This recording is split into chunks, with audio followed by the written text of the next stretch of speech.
This is the Action Movie Guys podcast, bringing you action movie reviews from across the decades, plus box office numbers and insight like never before. And now, your hosts of the Action Movie Guys podcast, Alex and Nate.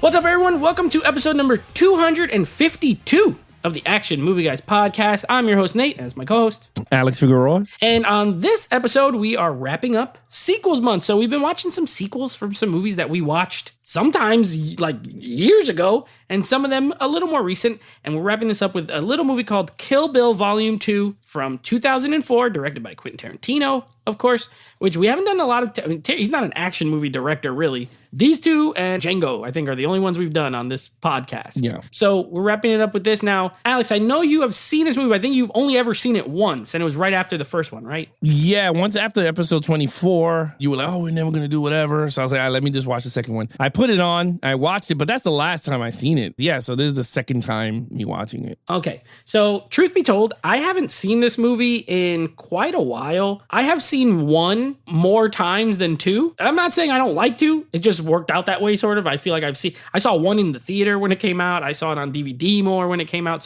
But it's been a long time since I watched this. So this is pretty much like a fresh take for me. So we're going to give you guys our honest opinion on the movie, if we liked it, if we didn't like it. But before we do that, let's let you know if the critics and other people enjoyed it. Kill Bill Volume 2, and this is not surprising because it's a Tarantino movie. 84% critic score, 89% audience score. Pretty much everything he makes, almost everything he makes is usually very well received. And I did a poll on... Before I let you know or ask you what your opinion on this, I did a poll on my Instagram, a little one, not really. Only one person responded, but they did say they like this one better. I said, do you like one or do you like two? And I do know there's a following for this over one. They are very sort of different movies. Even though they're the same, they're different. So are you surprised with those scores? I mean, I'm not. No. I'm not, when it comes to like Tarantino, Marvel movies, I'm already at a point that I'm like, we already know where it's going to be, what ballpark.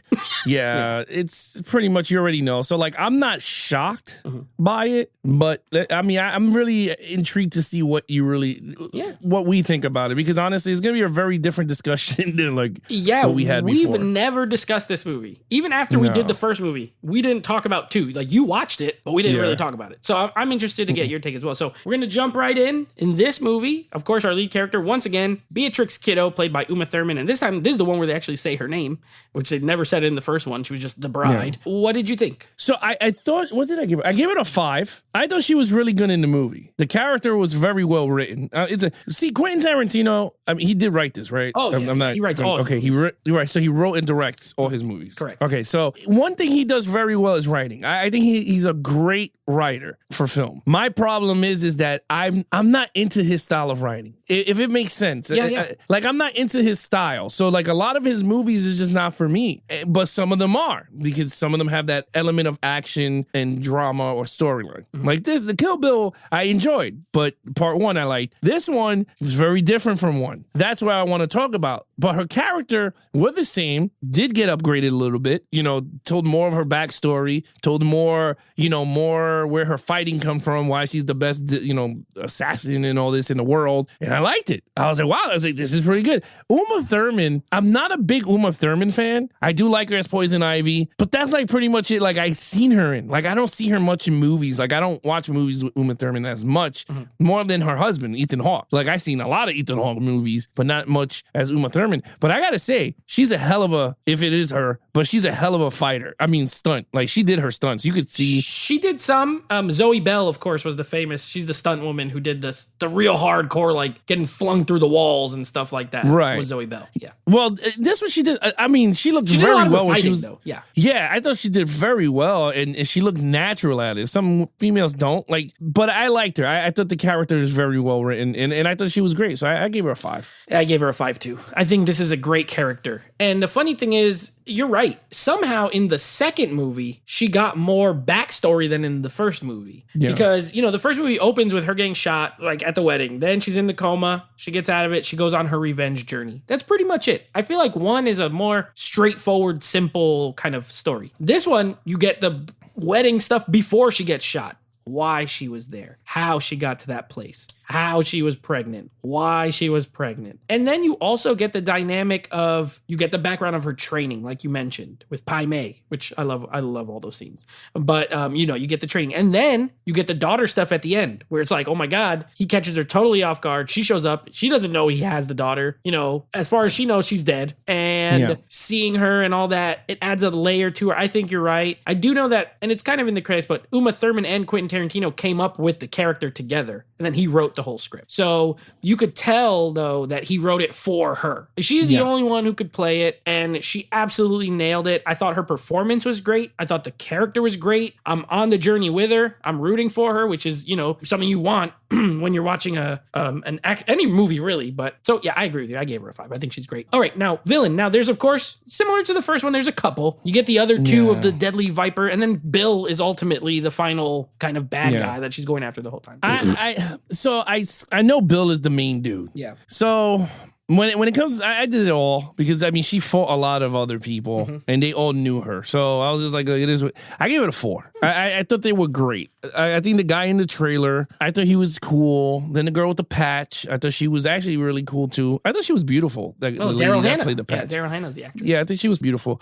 And then Kill Bill at the end. I thought he was really good. I liked that he fought. Oh, they had a cool fight scene. It wasn't a fight, but I kind of liked the chair scene. That was cool. Yeah, I thought that was pretty cool. I'm not gonna lie. Thought that was cool. I did like the master, the kung fu. Yeah, I thought he was like, I thought that was actually pretty cool. I like that.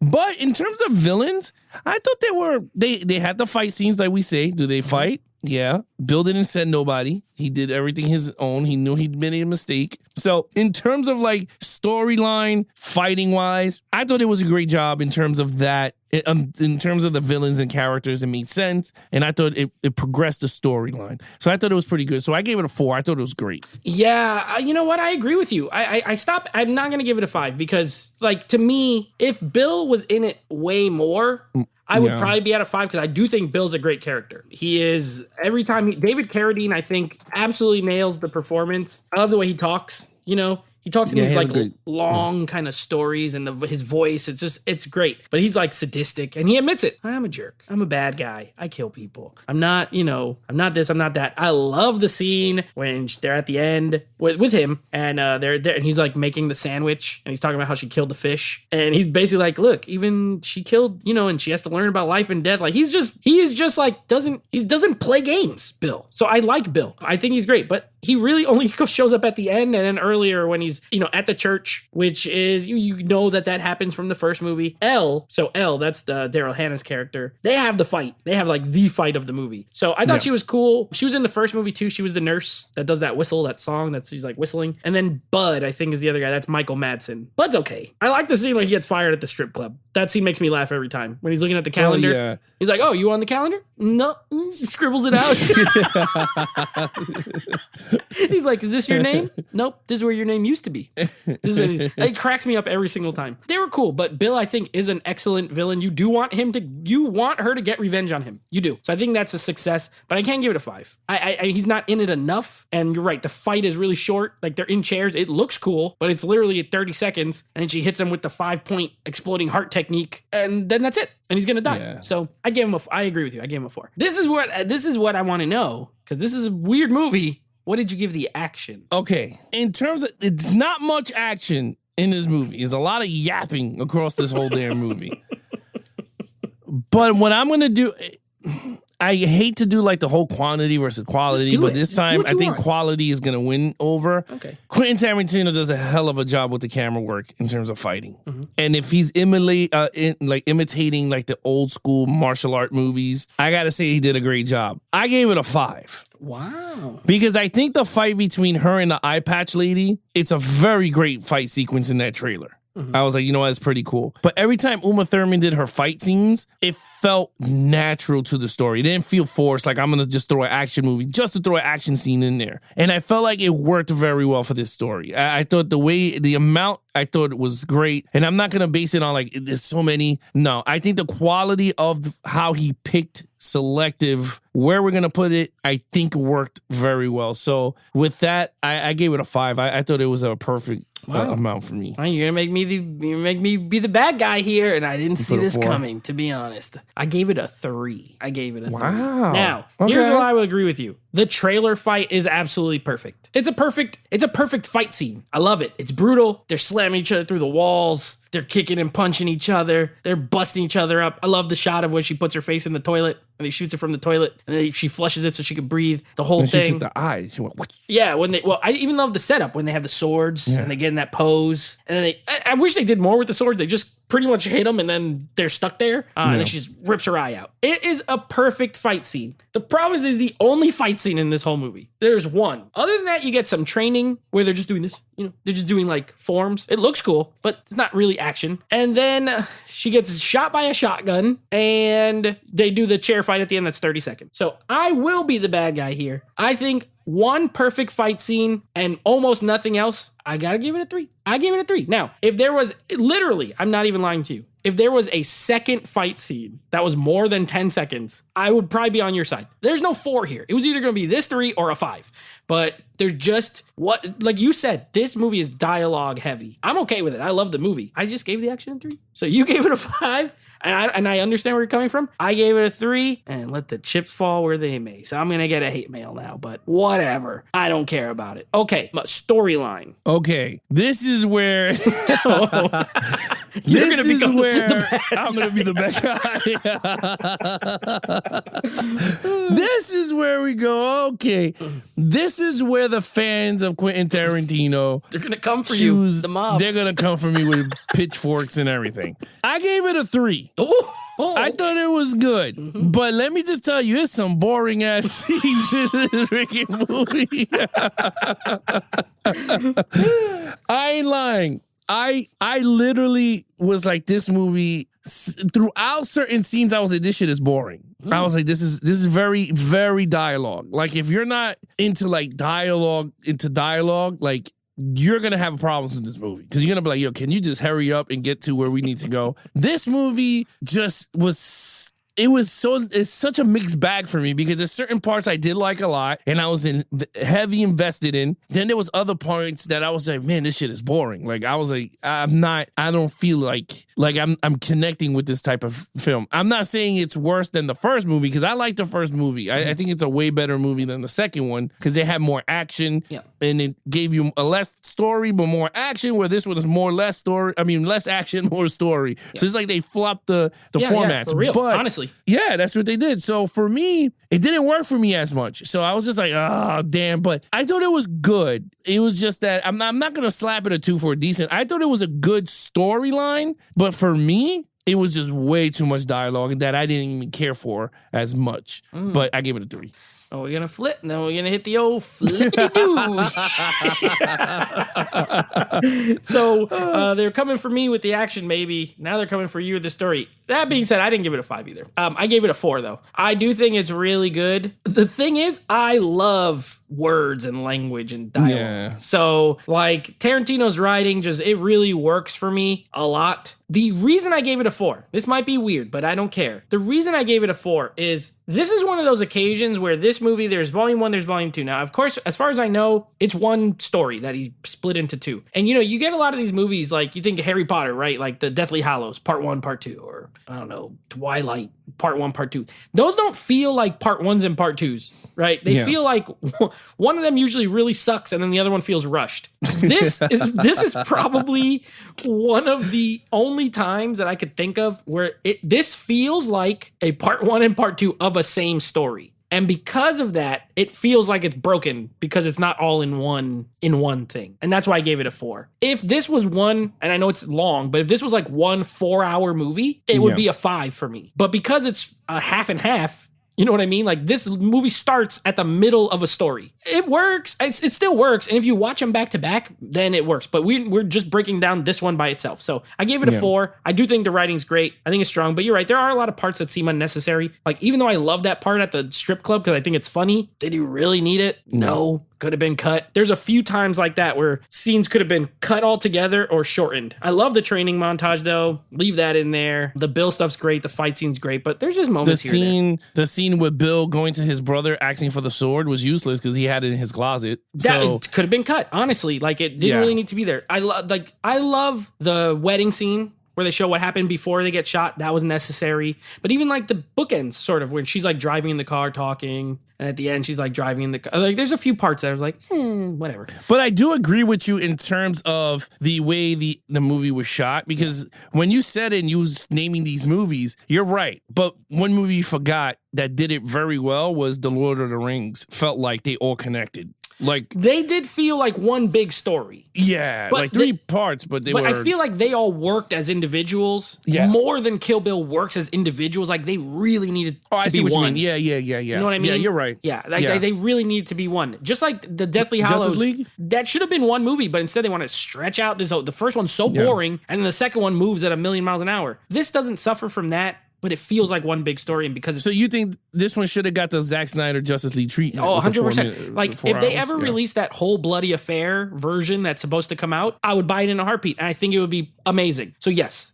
exactly. If it was one 4-hour movie, perfect. But it's not. And it's broken up into chapters, so it's just like Justice League. You can put in whatever chapter you want. It's 10 chapters. You can watch it from there. And but the movie starts with chapter 5. So like, let's just say you hadn't seen the first one. You ain't gonna know what's even going on. So 4 for me, 3 for you. That's fine overall. All right, so this is funny because I was kind of torn. Like, where do I want to put this score? Like, do I want to put it in the middle or do I want to jack it up a bit? But I gotta say, this is why I'm gonna give it what I gave it. Quentin Tarantino, I don't like him much because of like what his writing is and whatever. Yeah. But as a filmmaker, he is phenomenal. I love all the black and white scenes.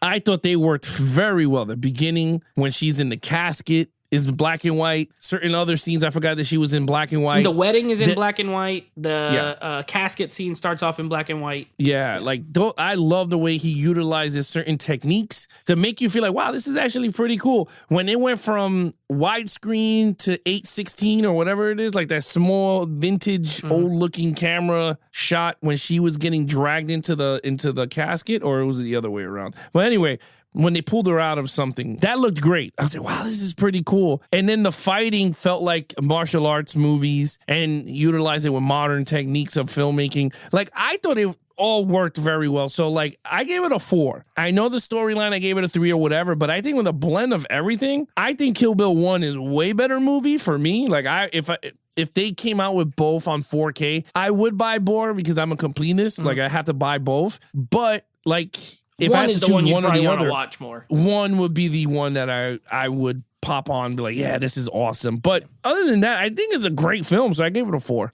Well, I agree with you. I mean, I just said I've seen one more than 2. And it's not that I love Tarantino films.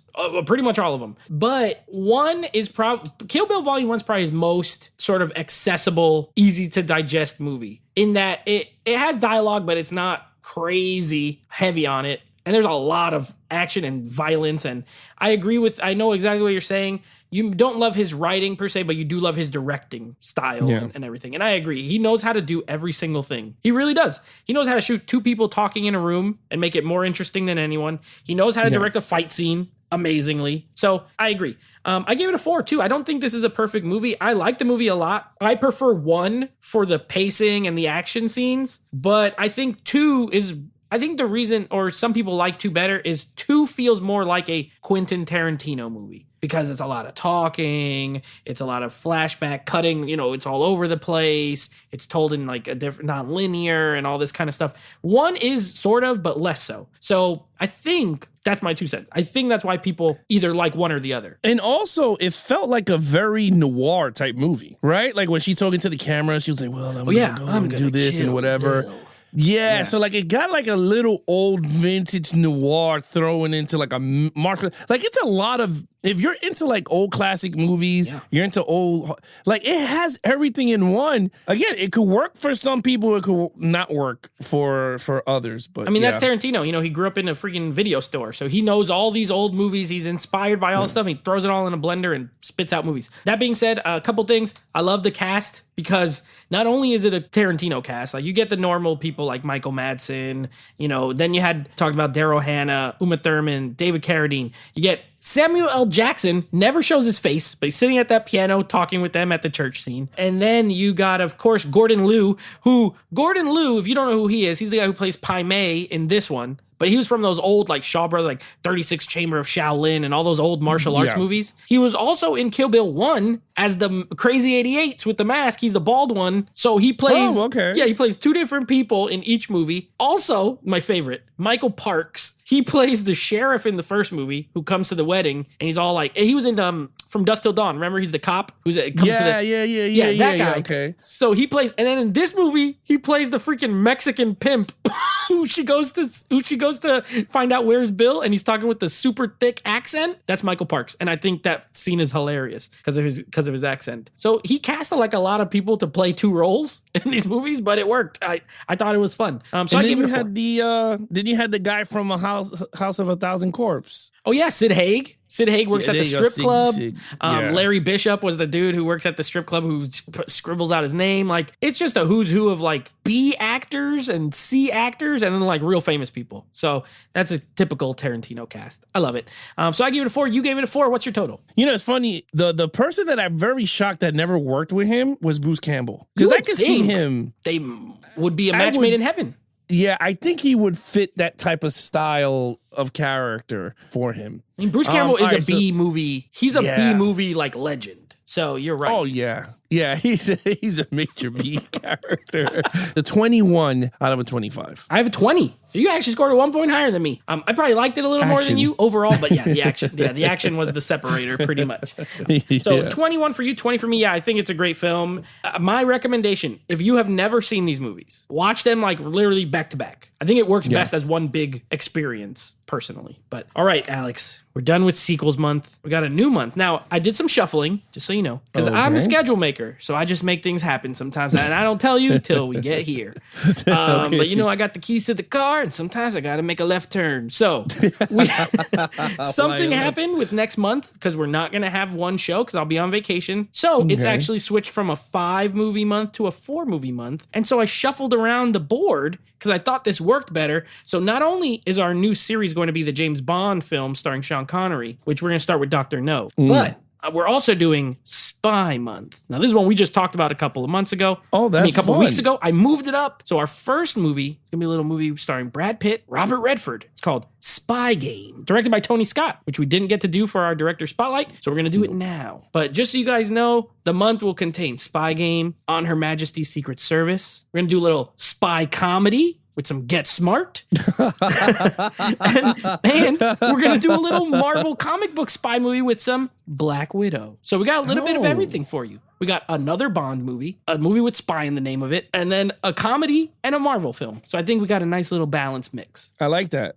I like that. I think it's pretty cool. I'm very shocked because we don't do much comedy action. Right. We need to expand. We did Rush Hour and I feel like barely anything else. Get Smart is going to be fun. Get Smart. I mean, it's got The Rock. I like Get Smart. Got Anne Hathaway. She's hot in this movie. I can't wait to rewatch this movie. I haven't seen it in a long time. That's the one with the cone of silence. I love that part. This is so awesome. Been years since I've seen it, but I remember that. Yeah. I love Get Smart. All right, look, with that said, guys, you guys want to follow us in our social media accounts, please follow Nate over on Instagram at NateFlix Reviews. Check out the podcast with him and his friends called NateFlix Movie Reviews. Anything Action Movie Guys, head over to Instagram at Action Movie Guys Podcast, or head over to youtube.com/Geeks and Flicks for the video version of the podcast. Other than that, he is your host, Nate from NateFlix Reviews. I'm his co-host, Alex Figueroa. Be awesome to each other and geek out.